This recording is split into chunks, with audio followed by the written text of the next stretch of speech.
Hi fam, ನಾನಿವತ್ತು ತುಂಬಾ different ಆಗಿರೋ ಒಂದು ಹಾಲ್ಕಿನ ಮಾಡಿ ತೋರಿಸ್ತಾ ಇದ್ದೀನಿ. ಅದಕ್ಕೆ 2 ಕಪ್ ಆಗುವಷ್ಟು ಅಕ್ಕಿ ಹಸಿಟ್ಟು, ಹಾಗೆ ಒಂದು ಚಿಟಕಿ ಉಪ್ಪು, ಹಾಗೆ 2 ಕಪ್ ಆಗುವಷ್ಟು ಬಿಸಿನೀರನ್ನ ಸೇರಿಸ್ಕೊಂಡು ಅಕ್ಕಿ ಹಸಿಟ್ಟನ್ನ ಚೆನ್ನಾಗಿ ನಾದ್ಕೋಬೇಕು. ಅದನ್ನು ಸಣ್ಣ ಸಣ್ಣ ಬಾಲ್ ಆಗಿ ರೆಡಿ ಮಾಡ್ಕೊಳ್ಳಿ. ಇನ್ನೂ ತುಂಬ ಸಣ್ಣ ಬಾಲ್ ಆಗಿ ರೆಡಿ ಮಾಡ್ಕೊಳ್ಳಿ, ತುಂಬ ಚೆನ್ನಾಗಿರುತ್ತೆ ಆಗ. ಹಾಗೆ ನಾನು ಕಾಯಿ ಹಾಲನ್ನ ರೆಡಿ ಮಾಡ್ಕೊಳ್ಳೋಕ್ಕೆ ಕಾಯಿನ ಆಡಿಸಿ ಅದನ್ನ ಹಾಲನ್ನ ಶೋಧಿಸ್ಕೊಂಡು 1 ಗ್ಲಾಸ್ ಅಷ್ಟು ರೆಡಿ ಮಾಡ್ಕೊಂಡಿದ್ದೀನಿ. ಹಾಗೆ ಸ್ಟವ್ ಮೇಲೆ ಒಂದು ಪಾತ್ರೆನ ಇಟ್ಟು ಅದಕ್ಕೆ ಹಾಲನ್ನ ಹಾಕಿ ಅದಕ್ಕೆ 1 ಕಪ್ ಆಗುವಷ್ಟು ಮತ್ತು ನೀರನ್ನ ಸೇರಿಸ್ಕೊತಾ ಇದ್ದೀನಿ. ಆ ಹಾಲು ಕುದಿ ಬರೋ ಅಂಥ ಟೈಮಲ್ಲಿ ನಾನು ಈಗ ಅಕ್ಕಿ ಹಸಿಟ್ಟಿನ ಮಾಡಿರೋಂಥ ಬಾಲ್ಗಳನ್ನ ಸೇರಿಸ್ಕೊತಾ ಇದ್ದೀನಿ. ಸೇರಿಸ್ಕೊಂಡಾದ್ಮೇಲೆ ಅದಕ್ಕೆ 2 ಕಪ್ ಆಗುವಷ್ಟು ಸಕ್ಕರೆನ ಹಾಕ್ತಾಯಿದ್ದೀನಿ. ಸಕ್ಕರೆ ಹಾಕಿದ್ಮೇಲೆ ಆಗಾಗ ತಿರುಗಿಸ್ತಾ ಇರಿ ನೀವು.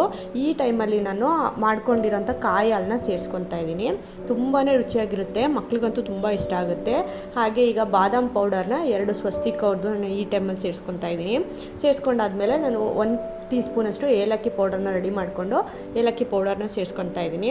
ಇದಾದಮೇಲೆ ನಿಮ್ಮ ಮನೇಲಿ ಡ್ರೈ ಫ್ರೂಟ್ಸ್ ಇದ್ದರೆ ಡ್ರೈ ಫ್ರೂಟ್ಸ್ನ ಒಂದು ಸ್ವಲ್ಪ ತುಪ್ಪದಲ್ಲಿ ಹುರಿದು ಇದಕ್ಕೆ ಸೇರಿಸ್ಕೊಳ್ಳಿ, ತುಂಬ ಚೆನ್ನಾಗಿರುತ್ತೆ. ಈಗ ಲಿಡ್ನ ಕ್ಲೋಸ್ ಮಾಡಿ ನಾನು ಒಂದು 1/4 ಗಂಟೆ ಇದನ್ನು ಮುಚ್ಚಿ ಬೇಯಿಸ್ತೀನಿ.